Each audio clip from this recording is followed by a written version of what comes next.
Hello दोस्तों, आप सभी का प्रेम की पाठशाला में स्वागत है। आज हम लोग ज्योग्राफी में जो हम लोग पढ़ रहे थे पृथ्वी की उत्पत्ति, ओरिजिन ऑफ अर्थ, इससे आगे हम लोग आज पढ़ेंगे। आज हम लोग पृथ्वी की उत्पत्ति के अलावा पृथ्वी का विकास, इवोल्यूशन ऑफ अर्थ, इसके बारे में हम लोग पढ़ेंगे।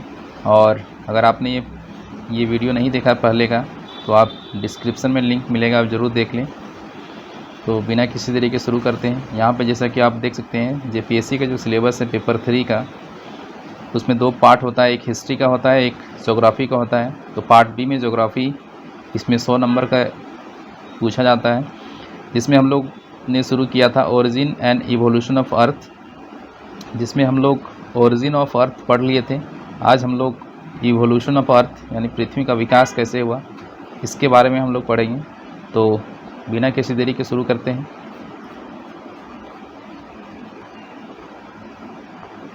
हम लोगों ने तारों का निर्माण देख लिया था, फिर प्रकाश वर्ष देख लिया था, ग्रहों का निर्माण, सौरमंडल, इनर प्लैनेट, आउटर प्लैनेट के बारे में हम लोगों ने पढ़ लिया था।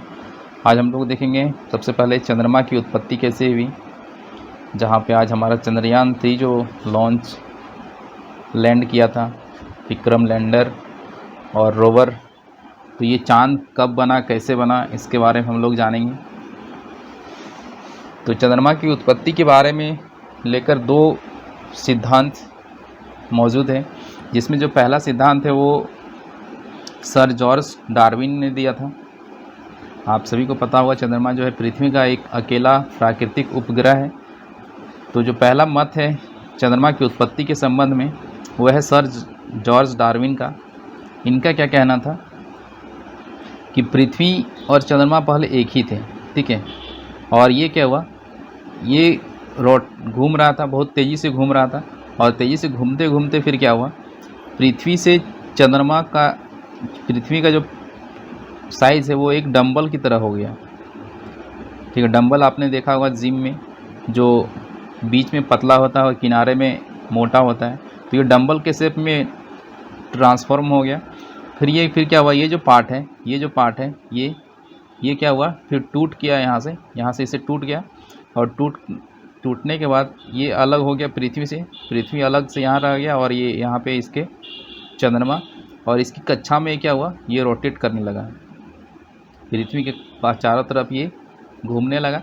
और यहाँ से जो पार्ट ये टूटा, यहाँ से ये पार्ट यहाँ से निकला, ये कहा जाता है, किसके अनुसार, जॉर्ज डार्विन कहते हैं कि ये जो जिस जगह से ये चंद्रमा निकला है, उस जगह पे आज का पैसिफिक ओशियन है, यानी कि प्रशांत महासागर का वहीं पे निर्माण हुआ है। तो ये पहला सिद्धांत है चंद्रमा की उत्पत्ति के संबंध में। अब हम लोग यहाँ पे देख लेते हैं कि क्या लिखा हुआ है। सन 1838 में इन्होंने सुझाया, प्रारंभ में पृथ्वी व चंद्रमा तेज़ी से घूमते एक ही पिंड थे। क्या था, एक ही पिंड था। यह पूरा पिंड डंबल मतलब बीच से पतला और किनारे से मोटा की आकृति में परिवर्तित हुआ, और अंतोगत्वा यानी कि अंत में टूट गया। उनके अनुसार, यानी कि जॉर्ज डार्विन के अनुसार, चंद्रमा का निर्माण उसी पदार्थ से हुआ है जहां आज प्रशांत महासागर एक गर्त के रूप में मौजूद है। तो ये सिद्धांत इन्होंने दिया। यहाँ पे आप देख सकते हैं, पहले पृथ्वी और चंद्रमा एक ही था, फिर इस तरह से कन्वर्ट हो गया ये डंबल के शेप में, और ये जो पार्ट है इससे निकल गया, अलग हो गया, और ये पृथ्वी के चारों तरफ जो है ये रोटेट करने लगा, घूमने लगा, और यही क्या बन गया, चांद यानी मून बन गया। अगला सिद्धांत जो है वो है द बिग स्प्लिट का। द बिग स्प्लिट, ये द बिग स्प्लिट क्या होता है, इसमें कहा गया कि हालांकि अभी के जो वर्तमान वैज्ञानिक हैं वो जॉर्ज डार्विन के सिद्धांत को नहीं मानते हैं। अभी जो सबसे सर्वमान्य मत है वो यही है, द बिग स्प्लिट। तो द बिग स्प्लिट में क्या होता है कि इसमें ऐसा विश्वास किया जाता है कि पृथ्वी के उपग्रह के रूप में चंद्रमा की उत्पत्ति एक बड़े टकराव यानी जाइंट इम्पैक्ट का नतीजा है, जिसे द बिग स्प्लिट कहा जाता है। तो द बिग स्प्लिट किसे कहा जाता है कि जो चंद्रमा का निर्माण हुआ एक पृथ्वी में एक बड़े से टकराव की वजह से हुआ है। ऐसा मानना है पृथ्वी के बनने के कुछ समय बाद ही ऐसा मानना है कि पृथ्वी के कुछ समय बाद ही मंगल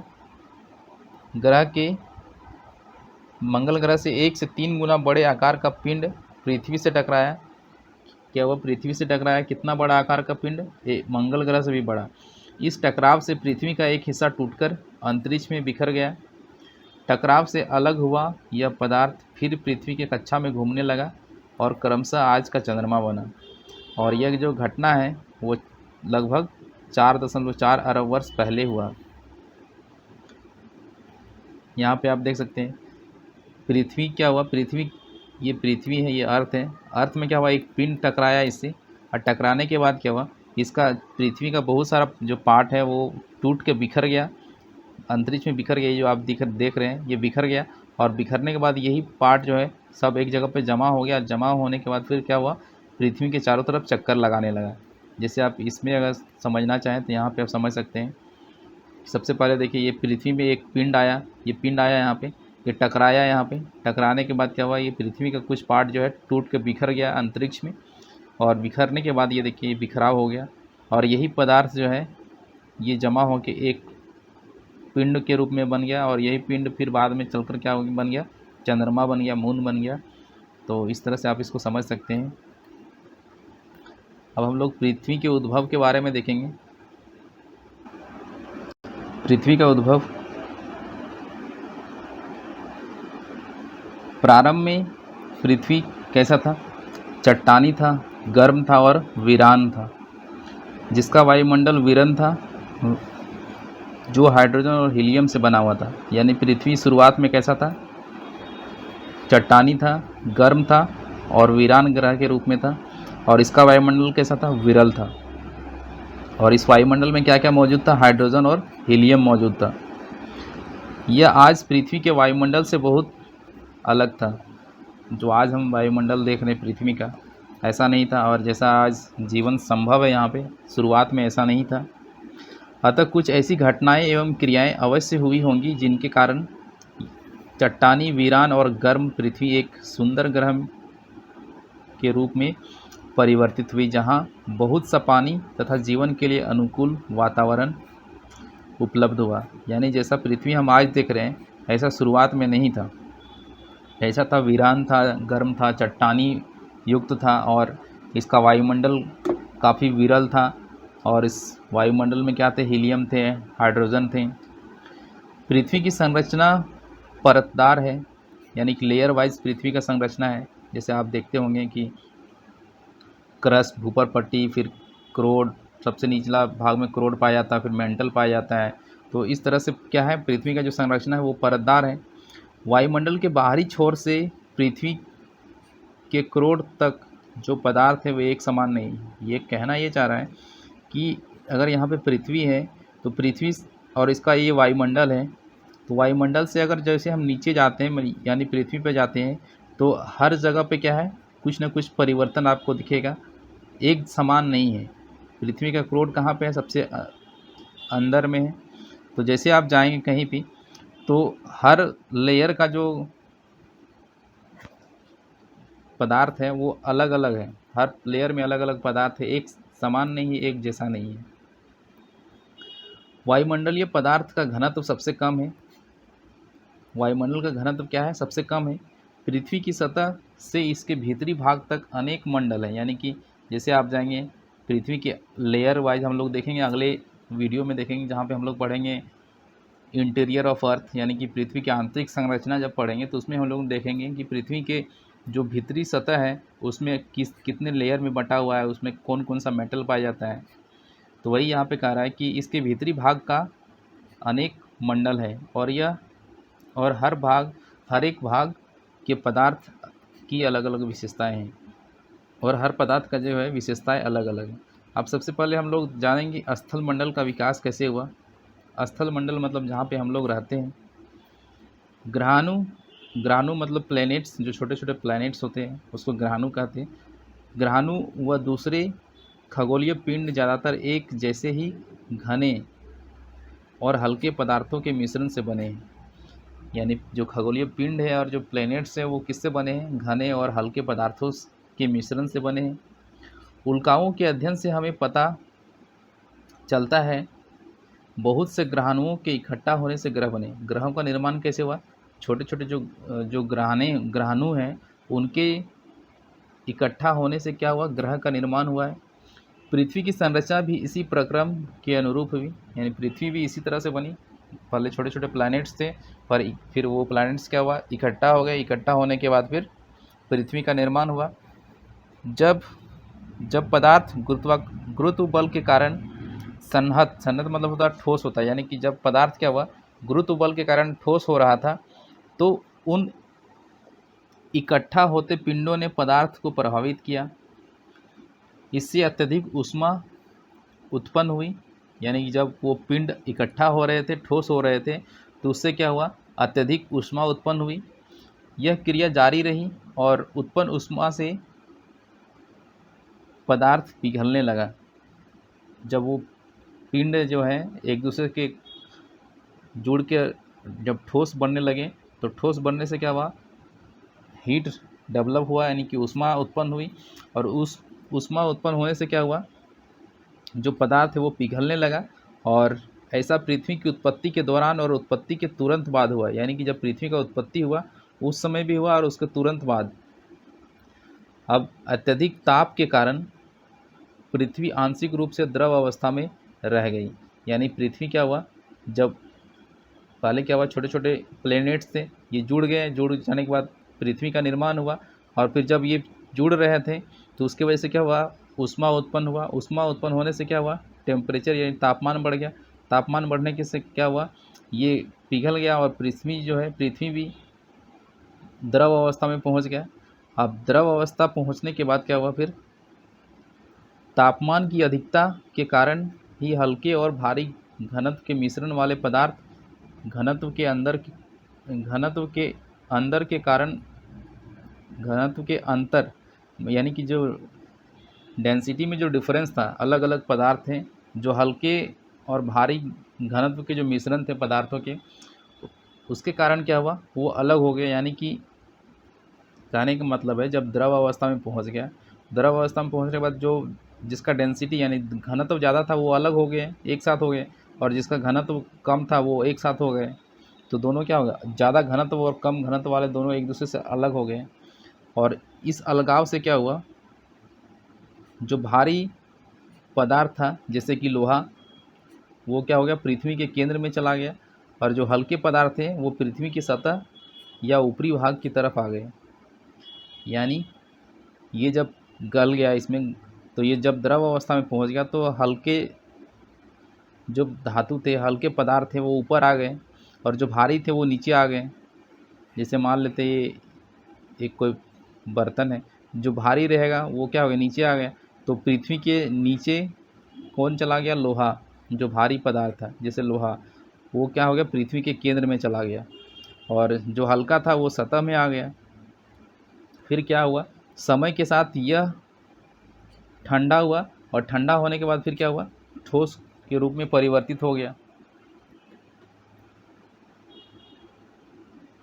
ठोस के रूप में परिवर्तित हो गया। और जब ठंडा होगा तो ठोस होगा तो क्या हो गया? और छोटा हो गया। ये अंतोगत्वा यह पृथ्वी की भूपर पट्टी के रूप में अंतोगत्वा ये पृथ्वी की भूपर पट्टी के रूप में विकसित हो गए। ठीक है, ये किसके रूप में विकसित हो गए? भूपर पट्टी के रूप में विकसित हो गए। उसके बाद हल्के व भारी घनत्व वाले पदार्थों के पृथक होने से इस प्रक्रिया को विभेदन कहा जाता है। यानी कि जो हल्के और भारी जो पदार्थ है वो जब अलग हो गया, तो यही अलग होने की जो प्रक्रिया है उसको क्या कहते हैं? विभेदन कहते हैं, यानी डिफ्रेंसिएशन कहते हैं। चंद्रमा की उत्पत्ति के दौरान भीषण संघटन यानी जाइंट इम्पैक्ट, यानी बहुत बड़ा टकराव हुआ था। उस कारण से क्या हुआ? पृथ्वी का तापमान पुनः बढ़ गया। देखिए, एक बार तो पृथ्वी का जब निर्माण हुआ तब तापमान बढ़ गया, उसकी वजह से पृथ्वी द्रव अवस्था में पहुंच गया। और द्रव अवस्था में पहुंचने के बाद जो भारी और हल्के घनत्व के पदार्थ थे वो एक दूसरे से अलग हो गए, और भारी केंद्र में चला गया, और जो हल्के पदार्थ थे वो सतह में आ गए। अब दूसरी बार पृथ्वी कब गर्म हो जाता है? जब चंद्रमा की जब उत्पत्ति हो रही थी, तो जब उसमें क्या हुआ था? एक टकराव हुआ था दूसरे पिंड का, तो जो टकराव हुआ तो उससे भी क्या हुआ, पृथ्वी का तापमान फिर से बढ़ गया और फिर से ऊर्जा उत्पन्न हुई। और इसमें क्या हुआ, दूसरी बार विभेदन हुआ। विभेदन मतलब कि अलगाव जो होता है, दो पदार्थों के बीच में जो अलग अलग हो रहे थे, वो दूसरा चरण, या ये क्या हो गया, विभेदन का दूसरा चरण था। विभेदन की इस प्रक्रिया द्वारा पृथ्वी का पदार्थ अनेक परतों में अलग हो गया। अब इसमें क्या हुआ, इस प्रक्रिया में जो पृथ्वी का जो पदार्थ था वो अलग अलग लेयर में बंट गया। पृथ्वी के धरातल से क्रोड तक कई परतें पाई जाती है।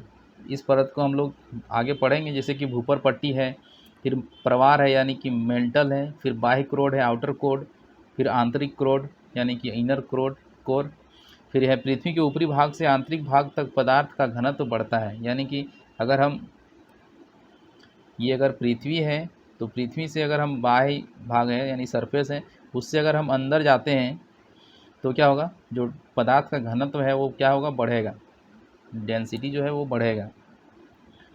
उसके बाद हम लोग देखते हैं वायुमंडल का विकास कैसे हुआ। तो पृथ्वी के वायुमंडल की वर्तमान संरचना में नाइट्रोजन और ऑक्सीजन का प्रमुख योगदान है। वायुमंडल के विकास की 3 अवस्थाएं हैं। जो हमारा आज वायुमंडल हम देख रहे हैं, ये शुरू में ऐसा नहीं था, ये कैसे इस तरह से बना, तो इसकी 3 अवस्थाएं हैं। जो पहली अवस्था है वो आदिकालिक वायुमंडलीय गैसों का ह्रास हुआ, यानी कि शुरुआत में क्या हुआ, जो वायुमंडलीय गैस है उसका ह्रास हुआ, यानी कि उसमें कमी आया। दूसरी अवस्था में क्या हुआ, पृथ्वी के भीतर से निकली भाप और जलवाष्प ने वायुमंडल के विकास में सहयोग किया।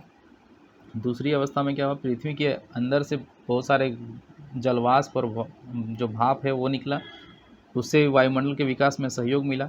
और सबसे जो आखिरी में जो अवस्था है उसमें क्या हुआ, वायुमंडल की संरचना को जैव मंडल के प्रकाश संश्लेषण यानी कि फोटोसिंथेसिस ने संशोधित किया। यानी जो आखिरी अवस्था में फिर क्या हुआ, प्रकाश संश्लेषण। प्रारंभिक वायुमंडल जिसमें हाइड्रोजन और हीलियम की अधिकता थी, यानी शुरुआत का जो वायुमंडल था उसमें क्या था, हाइड्रोजन था और हीलियम था। सौर पवन के कारण पृथ्वी से दूर हो गया। मैंने बताया था पिछले वीडियो में कि सौर पवन जो है, पृथ्वी जो है सूर्य के नज़दीक है, इसलिए सौर पवन के कारण वहाँ से गैसें और धूलकण जो है वो उड़ के बाहर दूर चला गया। तो सौर पवन के कारण पृथ्वी से दूर हो गया।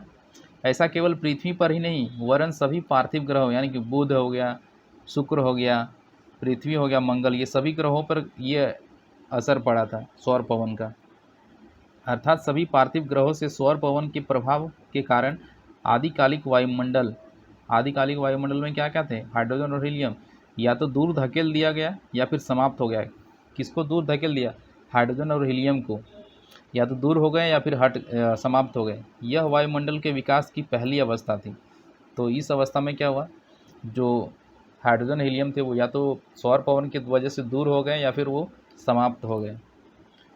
फिर क्या हुआ, पृथ्वी के ठंडा होने और विभेदन के दौरान, यानी पृथ्वी जब गर्म हो गई थी टकराव से, अब फिर क्या हुआ, जो पदार्थों में अलगाव हुआ, यानी डिफरेंस, अलग अलग दोनों पदार्थ जो है भारी घनत्व वाले और कम घनत्व के, वो अलग हो गए थे। उसके दौरान पृथ्वी के अंदरूनी भाग से बहुत सी गैसें और जलवाष्प बाहर निकले थे। इसी से आज के वायुमंडल का उद्भव हुआ। आरंभ में वायुमंडल में जलवाष्प, शुरुआत में क्या क्या था, जलवाष्प, नाइट्रोजन, कार्बन डाइऑक्साइड, मीथेन व अमोनिया अधिक मात्रा में और स्वतंत्र ऑक्सीजन बहुत कम मात्रा में थी। शुरू में क्या क्या और था, वायुमंडल जब बना शुरू में जलवाष्प भी थे, nitrogen, carbon dioxide, methane, ammonia, और ये सब क्या थे, अधिक मात्रा में थे। वायु और ऑक्सीजन जो था वो बहुत कम मात्रा में था। वह प्रक्रिया जिससे पृथ्वी के भीतरी भाग से गैसें धरती पर आई, यानी वह प्रक्रिया जिससे पृथ्वी के भीतरी भाग से गैसें धरती पर आई, इसे गैस उत्सर्जन यानी डीगैसिंग कहा जाता है। तो अगर आपसे पूछे डीगैसिंग क्या होता है यानी गैस उत्सर्जन क्या होता है, तो पृथ्वी के भीतरी भाग से जो पृथ्वी के ऊपर आती है गैसें, इस प्रक्रिया को क्या कहते हैं, गैस उत्सर्जन कहते हैं। लगातार ज्वालामुखी विस्फोट से वायुमंडल में जलवाष्प और गैसें बढ़ने लगी, यानी जब ज्वालामुखी विस्फोट होता है तो उससे क्या क्या निकलता है, जलवाष्प और गैस भी निकलता है। इस वजह से क्या हुआ, पृथ्वी के वायुमंडल में जलवाष्प और गैस का जो मात्रा है वो बढ़ने लगा। फिर पृथ्वी के ठंडा होने के साथ जलवाष्प का संघनन हुआ, यानी कि कंडेंसेशन हुआ, और वायुमंडल में जो कार्बन डाइऑक्साइड उपस्थित था वो वर्षा के पानी के साथ घुलने लगा, और जिसके कारण से क्या हुआ, जो तापमान है उसमें अधिक गिरावट आई, और उसके फलस्वरूप अधिक संघनन यानी कि अधिक कंडेंसेशन और अत्यधिक वर्षा हुआ। जब अत्यधिक वर्षा हुआ तो वर्षा का जल जो है पृथ्वी के जो गड्ढे थे, जो गर्त थे, उसमें क्या हुआ, इकट्ठा होने लगा। इकट्ठा होने के वजह से क्या हुआ, महासागरों का निर्माण हुआ। यानी पृथ्वी ठंडा हुआ तो जलवाष्प का संघनन हुआ। संघनन होने के बाद जो कार्बन डाइऑक्साइड था वो वर्षा जल में घुल गया, और वर्षा जल में घुलने से क्या हुआ, तापमान में गिरावट हुआ, और फिर कंडेंसेशन हुआ, और कंडेंसेशन होने के बाद फिर वर्षा हुआ। जब वर्षा पृथ्वी में हुआ तो पृथ्वी के जो भी गड्ढे थे, गर्त थे, वो वहाँ पे पानी भर गया, और उससे महासागर का निर्माण हुआ। और पृथ्वी पर उपस्थित महासागर पृथ्वी की उत्पत्ति से लगभग 50 करोड़ सालों के अंतर्गत बने। यानी कि अगर पूछा जाए कि महासागर का निर्माण कब हुआ है, तो 50 करोड़, यानी कि आज से 50 करोड़ साल पहले। ठीक है, आज से 50 करोड़ सालों के अंतर्गत, सॉरी, पृथ्वी जब बना था ना, पृथ्वी की उत्पत्ति से लगभग 50 करोड़ साल के अंतर्गत। ठीक है, तो पृथ्वी जब बना उसके 50 करोड़ साल के अंतर्गत, यानी कि महासागर 400 करोड़ साल पहले पुराने हैं। यानी कि महासागर जो है वो 400 करोड़ साल पुराने हैं। जैसे हम लोगों ने पढ़ा था कि जो पृथ्वी है, पृथ्वी का निर्माण 4.6 अरब वर्ष पहले हुआ था। तो 4.1 अरब में कितना होता है, 100 करोड़ होता है। तो इसमें आधा 50 करोड़ माइनस कर देंगे कितना, तो 0.5 माइनस हो जाएगा। तो वही यहाँ पे बताया जा रहा है कि 4.6 है, तो इसमें अगर 50 करोड़ माइनस कर देंगे तो कितना बचेगा, 400 करोड़ बचेगा, यानी 4 अरब वर्ष। तो हम कह सकते हैं कि महासागर का निर्माण जो है आज से 400 करोड़ वर्ष पहले या फिर 4 अरब वर्ष पहले हुआ है। लगभग 380 करोड़ साल पहले जीवन का विकास हुआ। जीवन का विकास कब हुआ, 380 करोड़ साल पहले। यद्यपि लगभग 250 से 300 करोड़ साल पहले प्रकाश संश्लेषण की प्रक्रिया विकसित हुई। तो जीवन कब विकसित हुआ, शुरुआत कब हुआ जीवन का, 380 करोड़ साल पहले। और प्रकाश संश्लेषण कब शुरू हुआ, 250 से 300 करोड़ साल पहले। लंबे समय तक जीवन केवल महासागरों तक सीमित रहा, यानी कि शुरुआत में जो जीवन है वो महासागरों तक ही सीमित रहा।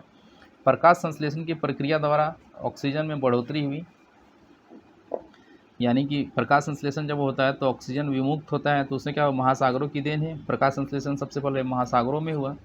धीरे धीरे महासागर ऑक्सीजन से संतृप्त हो गए, यानी कि सैचुरेट कर गए, यानी कि अब उसमें और ऑक्सीजन नहीं घुल सकता था। तो उसकी वजह से फिर क्या हुआ, वायुमंडल में ऑक्सीजन की मात्रा 200 करोड़ वर्ष पूर्व पूर्ण रूप से भर गई। यानी कि पहले तो प्रकाश संश्लेषण महासागर में हुआ, तो उससे ऑक्सीजन का निर्माण हुआ। तो जब महासागर संतृप्त हो गए तो फिर बाकी जो एक्स्ट्रा ऑक्सीजन था फिर वो वायुमंडल में आ गया, और वायुमंडल पूरी तरीके से ऑक्सीजन से भर गया। उसके बाद फिर हम लोग देखें जीवन की जो उत्पत्ति हुई।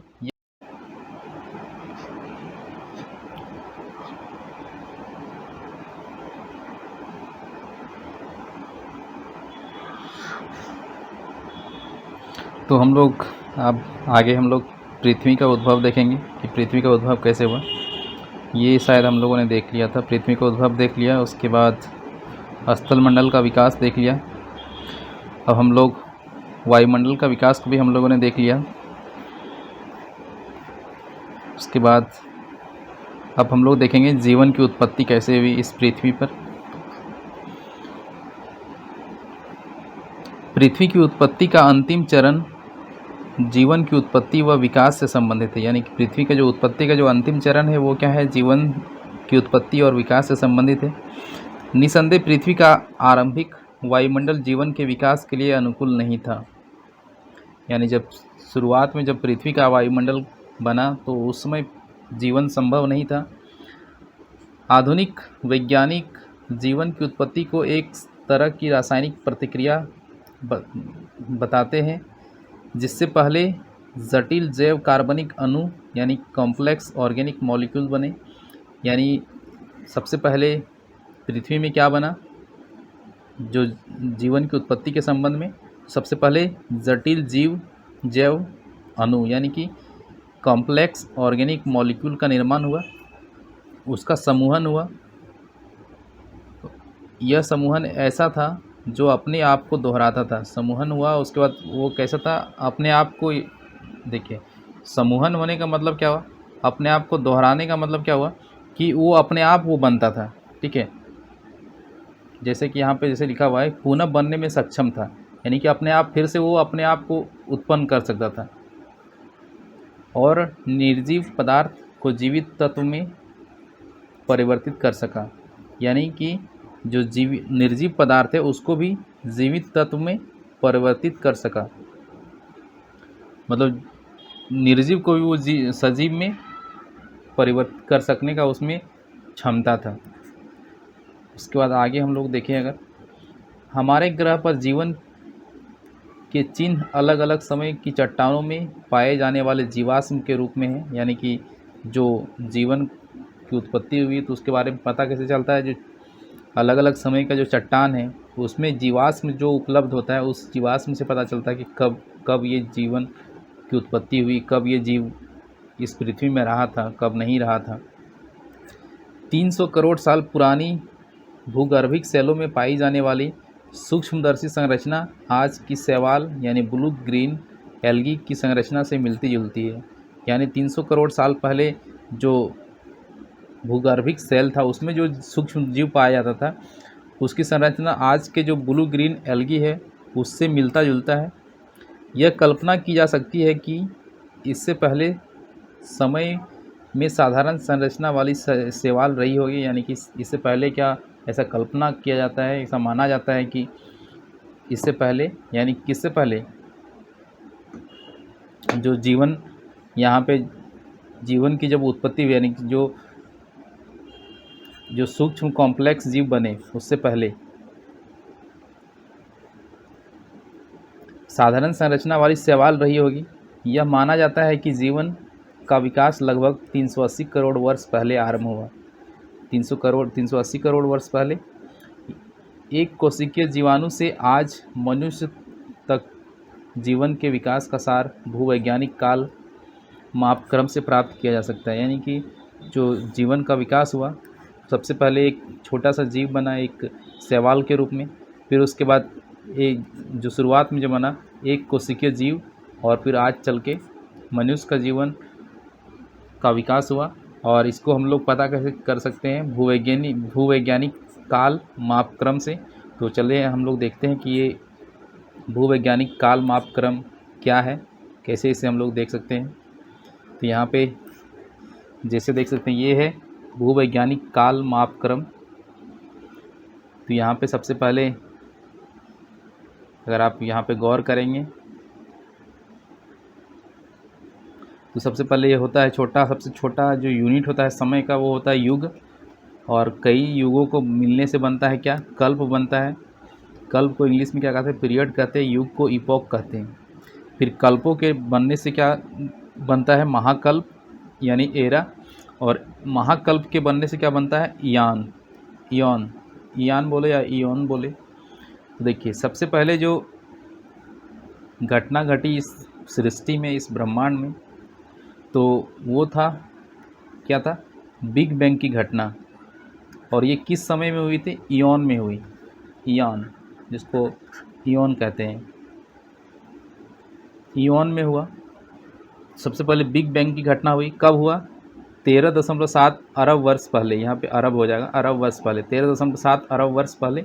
यानी अब टोटल अगर हम लेके चलें तो यानी तारों की उत्पत्ति, सुपरनोवा और बिग बैंग, ये तीनों घटना को अगर देखें तो ये तीनों घटना किसके किसके बीच में हुआ, 5 अरब से लेके 13.7 अरब वर्ष पहले की घटना है। तो सबसे पहली जो घटना है वो है बिग बैंग की घटना। तो बिग बैंग की घटना में क्या हुआ, ये कब घटित हुआ, 13.7 अरब वर्ष पहले। यानी कि अगर हम देखें, अगर ये हम मान के चलते हैं यहाँ पे आज हम लोग खड़े हैं, तो इससे पीछे अगर जाएंगे, ठीक है, इससे पीछे अगर जाएंगे तो यहाँ पे 13.7 अरब वर्ष है। यहाँ पे क्या हुआ, बिग बैंग की घटना हुई। फिर यहाँ से पीछे थोड़ा जाएंगे यानी 12 अरब वर्ष पहले, यहाँ से अगर बढ़ेंगे 1 2 3 करके तो यहाँ 12 तक आएंगे, 12 अरब वर्ष पहले इसमें क्या हुआ, सुपरनोवा हुआ, यानी सुपरनोवा जो है इसकी ये घटना हुई। और फिर 5 अरब वर्ष पहले की बात करें, अगर हम घटते घटते आ जाए 5 अरब वर्ष पहले, तो 5 अरब वर्ष पहले क्या हुआ, तारों की उत्पत्ति हुई। अब इसमें क्या क्या संबंधित है इसमें देखिए, जो बिग बैंग हुई, बिग बैंग की घटना, उससे फिर क्या हुआ, जो सुपरनोवा जिसको कहते हैं उसमें क्या हुआ, ब्रह्मांड की उत्पत्ति हुई। और 5 अरब वर्ष पहले क्या हुआ, सूर्य की उत्पत्ति। और ये सूर्य की उत्पत्ति यानी कि जो ग्रह की उत्पत्ति है उससे संबंधित है ये। तो आपने यहाँ पे क्या देखा कि तारों की उत्पत्ति 5 अरब वर्ष पहले हुआ, इसमें क्या हुआ, सूर्य की उत्पत्ति। उसके बाद जो सुपरनोवा है 13 वर्ष पहले, 12 अरब वर्ष पहले ब्रह्मांड की उत्पत्ति। और जो बिग बैंग की घटना है वो क्या है, 13.7 अरब वर्ष पहले हुई। अब आगे हम लोग अगर इसको चलें तो इयोन में भी फिर क्या हुआ, यहाँ पे देखिए जो प्राग जीव है, प्रोटेरियोजोइक काल में क्या हुआ, यहाँ पे देखिए हेडियन इयोन में, ये क्या है, इयोन का ही पार्ट है। तो हेडियन इयोन जो है उसमें क्या क्या हुआ, और आदि महाकल्प में क्या हुआ, और प्रागजीव में क्या हुआ। तो ये जो घटनाक्रम है ये कब से शुरू होता है, ये 57 करोड़ वर्ष पहले से लेकर 4 अरब 80 करोड़ वर्ष पहले, यानी कि इसको इस तरह से मान सकते हैं। यहाँ पे अगर आज का समय लें तो आज का समय से कितना वो करोड़, 57 करोड़ वर्ष पहले चल जाए, और यहाँ से फिर कहाँ तक जाना है आपको, 4 अरब वर्ष तक जाना है, 4 अरब तक, 4 अरब 80 करोड़ यानी 4.8 अरब। तो इसके बीच की ये घटना है, इसके बीच की घटना को क्या कहते हैं, पूर्व कैम्ब्रियन। ठीक है, पूर्व कैम्ब्रियन कहते हैं। इसमें क्या क्या घटनाएं घटी, तो यहाँ पे देख सकते हैं आप, 4.8 अरब वर्ष पहले क्या हुआ, महासागरों,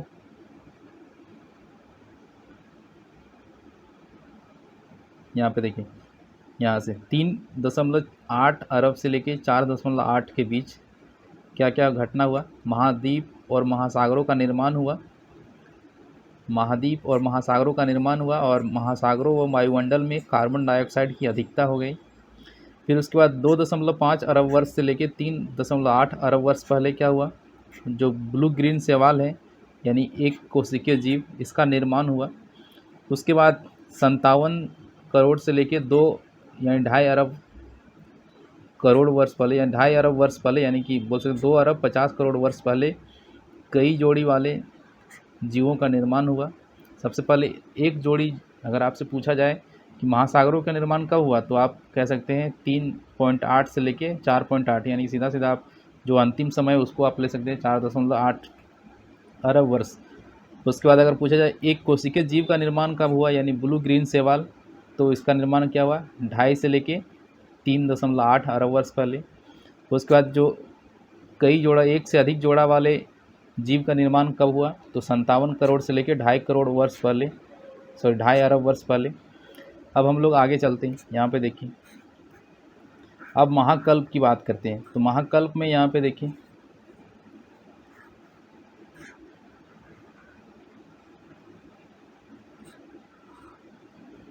महाकल्प में यहाँ पे पूरा जीव कब से कब तक के समय को कहा जाता है, 24.5 करोड़ से लेके 57 करोड़ वर्ष पहले, यानी 24 यहाँ पे है, 24.5 से 57, फिर यहाँ से 57 से 4.8 इधर चल जाएगा आगे। तो ये समय के साथ आप समय को समझ पा रहे होंगे। यहाँ मान लेते हैं आज का समय है, ये आज है, तो आज से यहाँ पे 24.5 करोड़, फिर यहाँ पे 57 करोड़, फिर उसके बाद 57 से 4.8 इधर आ जाएगा। तो यहाँ पे देखिए, इसको जो महाकल्प है इसको किस में बांटा गया है, जो कल्प है किस किस कल्प में बांटा गया है, तो पर्मियन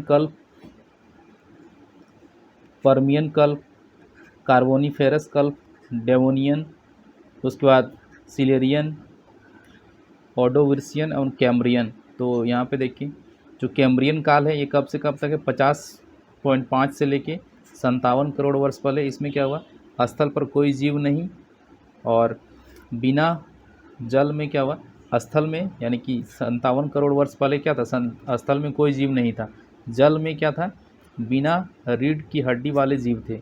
कहाँ पे थे? वो जल में थे। ये कैम्ब्रियन काल की बात करें। उसके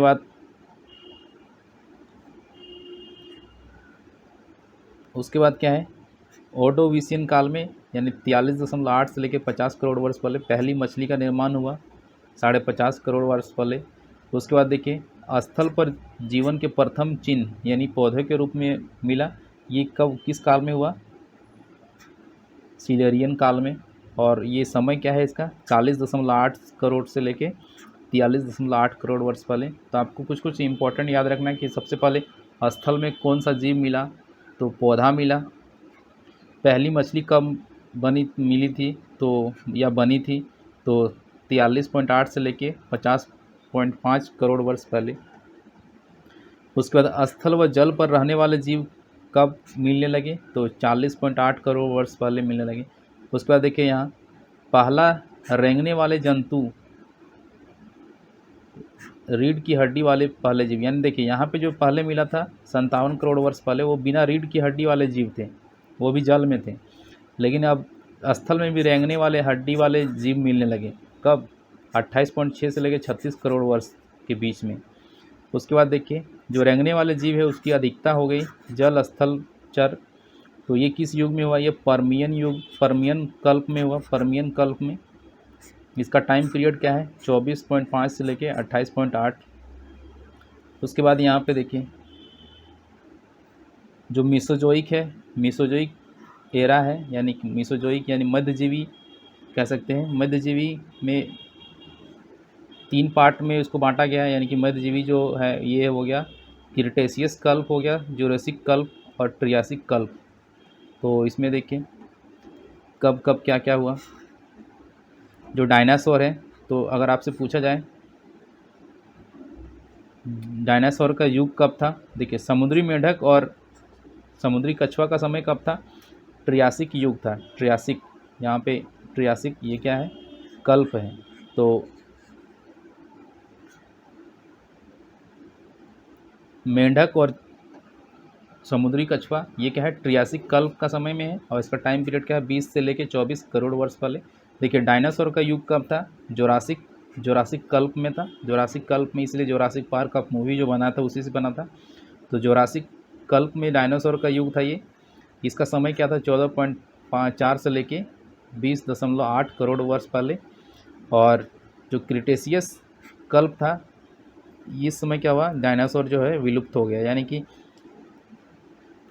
14, यहाँ पे देखिए यहाँ पे 14.4 से लेके 20.8 के बीच में डायनासोर की उत्पत्ति हुई है। इस समय में डायनासोर मिलता था, लेकिन फिर 14 के बाद इधर 6 से लेके 14 के बीच में, यानी कि 6 के इस काल में जो है 6 से 14 के बीच में क्या हुआ? डायनासोर विलुप्त हो गया। इसको क्या बोलते हैं? क्रिटेशियस कल्प। तो अगर आपसे पूछा जाए कि डायनासोर कब विलुप्त हो गया, तो क्रिटेशियस काल में, क्रिटेशियस कल्प में हो गया विलुप्त। और कब मिलता था? तो जुरासिक कल्प में मिलता था। और उसी तरफ यहाँ पे देखिए जो महाकल्प है नवजीवन यानी सीनोजोइक महाकल्प। सीनोजोइक महाकल्प कब से शुरू होता है? आज से लेके 6.3 करोड़ वर्ष पहले तक का। और ये तृतीय कल्प जो है, तृतीय कल्प में इसमें क्या क्या आता है? अतिनूतन आता है, अल्पनूतन, अधिनूतन, अधिनूतन और पुरानूतन। इसमें देखिए क्या क्या हुआ। आरंभिक सबसे पहले वह छोटे स्तनपायी जैसे चूहे वगैरह मिलने शुरू हो गए 6.5 करोड़ वर्ष पहले। उसके बाद खरगोश 3.7 से 5.8 करोड़ वर्ष। मनुष्य का मिलता जुलता वन मानुष कब मिलने लगे? आदि नूतन युग में 2.4 से लेकर 3.7 करोड़ वर्ष में। उसके बाद 50 लाख से लेकर 2.4 करोड़ में क्या क्या मिला? वन मानुष, फूल वाले पौधे और वृक्ष। उसके बाद 20 लाख से लेकर 50 लाख के बीच में क्या? आरंभिक मनुष्य के पूर्वज मिलने लगे, जो शुरुआती जो मनुष्य थे उसके पूर्वज। उसके बाद 10,000 से लेके 20 लाख वर्ष के बीच में अत्यंत नूतन जिसको बोलते हैं, इसमें आदि मानव या जिसको कहते हैं होमोसेपियंस मिलने लगे। किसके किसके बीच में? यानी होमोसेपियंस का काल कब से कब तक था? तो 10,000 से लेके 20 लाख वर्ष तक। और जो अभी वर्तमान में जो आधुनिक मानव है आधुनिक मानव का काल कब है? 0 से लेके 10,000 के बीच। यानी कि अगर हम यहाँ पे 0 मानते हैं, 0 से लेके हम यहाँ पे 10,000 मानते हैं, तो 10,000 वर्ष के बीच का ही जो काल है ये है आधुनिक मानव का काल। फिर 10,000 से अगर हम जाएंगे यहाँ पे 20 लाख तक जाएंगे तो ये किसका काल था? आदि मानव का काल था। फिर अगर 20 लाख से जाएंगे 50 लाख के बीच में, 20 लाख से 50 लाख के बीच में जाएंगे तो ये क्या, आरंभिक मानव के जो पूर्वज थे, पूर्वज का काल था। और इसी तरह आप इस तरह से आप एक कॉपी में बना सकते हैं डायग्राम कि किस में किस काल में क्या क्या हुआ था। तो इसमें हम लोगों ने, इसमें और कुछ नहीं है। यहाँ पे हम लोगों ने क्या क्या देखा? सबसे पहले हम लोगों ने देखा चाँद की उत्पत्ति की कैसे हुई। उसके बाद हम लोगों ने देखा पृथ्वी का उद्भव कैसे हुआ। फिर हम लोगों ने देखा स्थल मंडल का विकास कैसे हुआ। फिर हम लोगों ने देखा वायुमंडल का विकास कैसे हुआ। फिर हम लोगों ने देखा जीवन की उत्पत्ति कैसे हुई। ठीक है, जीवन की उत्पत्ति कैसे हुई। फिर हम लोगों ने देखा कि जो ये डायग्राम है इसको बोलते हैं भूवैज्ञानिक काल मापक्रम, उसको हम लोगों ने देखा। तो यहाँ पे हमारा जो पहला चैप्टर है ज्योग्राफी पेपर 3 का, इसको बोलते हैं origin and evolution of earth, यानी कि पृथ्वी का विकास और पृथ्वी की उत्पत्ति और विकास जो चैप्टर है वो यहाँ पे समाप्त हो जाता है।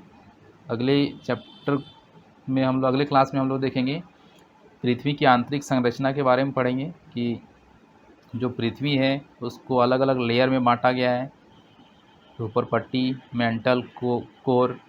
तो किस लेयर में कौन सी धातु पाई जाती है, किसका घनत्व तो ज़्यादा है कम है, इसके बारे में हम लोग जानेंगे। तो वीडियो कैसा लगा ज़रूर बताएं। अगर चैनल के साथ पहली बार जुड़े हैं तो सब्सक्राइब ज़रूर करें, अपने दोस्तों के साथ शेयर भी करें।